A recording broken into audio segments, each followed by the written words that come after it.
আলু সটিফুটের গুড় পিঠা শয়ন একাদশীর দিন বানালাম। এত সুন্দর হবে ভাবিনি। রাধে রাধে, হরে কৃষ্ণ বন্ধুরা, welcome back to my channel শুভ শয়নী একাদশী। তো ভিডিওটা ছাড়তে একটু লেট হয়ে গেল, তার জন্য আমি ক্ষমা চেয়ে নিচ্ছি। তো এখন ভগবানকে ভোগ লাগাবো, সেই কারণে কিন্তু আমার কাকিমাদের গাছের পেয়ারা পাড়তে উঠে পড়েছিলাম।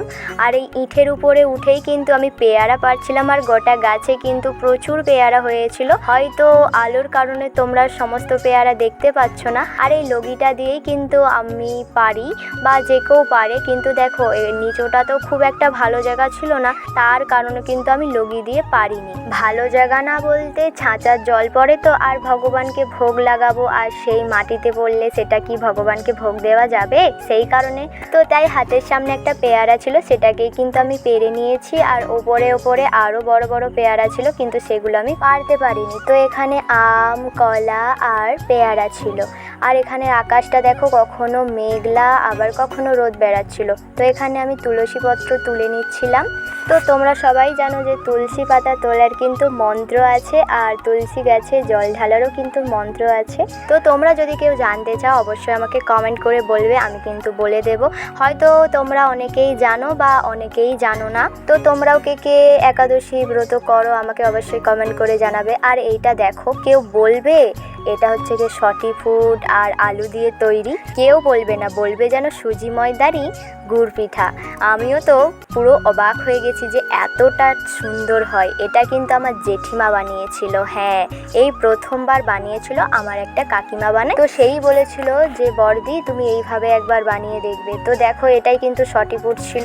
তো এটা দিয়েই কিন্তু আমার জেঠিমা বানিয়েছিল। তো কিভাবে বানিয়েছিল, আমার বৌদি এখানে দেখো কত কিছু করেছে, সাবুর পায়েস, আলু ভাজা, বাদাম ভাজা, আর এখানে ছিল সাদা আলুর তরকারি, যেটা জিরে আর কাঁচা লঙ্কা দিয়ে বানিয়েছিল। তো এই যে গুড় পিঠাটা এখন আমার বৌদিও বানাচ্ছিল, জেঠিমার কিন্তু বানানো হয়ে গিয়েছিল, তাই কিন্তু আমি ভিডিও করতে পারিনি। এখানে আমার বৌদিরগুলো দেখো এরকম হচ্ছিল, একটু পাতলা পাতলা টাইপের, কারণ বৌদির ব্যাটারটা একটু পাতলা হয়ে গিয়েছিল। তো এই গুড় পিঠাটা বানাতে তোমাদের লাগছে আলু, সিদ্ধ করে রাখা আলু। সেই আলুটাকে খুব ভালো করে মাখিয়ে নিতে হবে, তারপরে সটিফুট দিয়ে দিতে হবে, লবণ দিয়ে দিতে হবে, আর পরিমাণ মতো চিনি, তোমরা যতটা পরিমাণে মিষ্টি পছন্দ করো। তারপরে যেরকম পাতলা তোমাদের পছন্দ সেরকম পাতলা কিন্তু ডোটা বানিয়ে নেবে। তারপর তেলের মধ্যে ভেজে নিলেই কিন্তু একদম রেডি হয়ে যাবে। তবে কিন্তু এটা কিন্তু প্রচুরই তেল টানে। তবে বৌদিরটা অল্প মিষ্টি হয়েছিল, আর জেঠিমারটা কিন্তু মিষ্টি হয়েছিল। আর যেহেতু শনিবারে একাদশীটা পড়েছিল, সেই কারণে কিন্তু আমার মা বড় ঠাকুরের পুজো দিতে গিয়েছিল, তাই আমি শুধু আলুর তরকারিটা করে রেখেছিলাম, বাকিটা মা এসে করবে। ভিডিওটা তোমাদের কেমন লাগলো কমেন্ট করে জানাবে। আজকের মতো টাটা।